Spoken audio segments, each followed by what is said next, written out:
হোয়াটসঅ্যাপের active status কিভাবে বন্ধ করবেন? অথবা হোয়াটসঅ্যাপের লাস্ট সিন, অনলাইন এবং টাইপিং স্ট্যাটাস বন্ধ করবেন কিভাবে? এখানে ক্লিক করব। সেটিংস অপশনে ক্লিক করব, এই যে সেটিং অপশনে ক্লিক করব, প্রাইভেসি অপশনে ক্লিক করব। এখানে ক্লিক করব আমরা। এখানে নিচে লেখা আছে লাস্ট সিন অ্যান্ড অনলাইন। তাহলে আমরা এখানে ক্লিক, এই যে এখানে লেখা আছে এভরিওয়ান, মাই কন্টাক্ট অ্যাকসেপ্ট, নোবডি। আপনি সিলেক্ট করবেন। এখানে নিচে লেখা আছে who can see when I am online, everyone আছে, সাম, সেম হ্যাজ লাস্ট সিন লেখা আছে।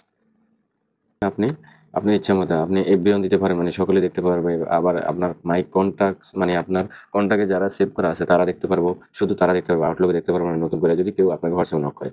আবার মাই কন্টাক্ট অ্যাকসেপ্ট, মানে যেগুলো আপনি অ্যাকসেপ্ট করছেন কন্টাক্ট, ওইগুলো দেখবো, তারা তারা শুধু দেখতে পারবো। আর নো বডি, মানে কেউ দেখতে পারবো না, যদি আপনি নো বডি দেন তাহলে কেউ দেখতে পারবো না।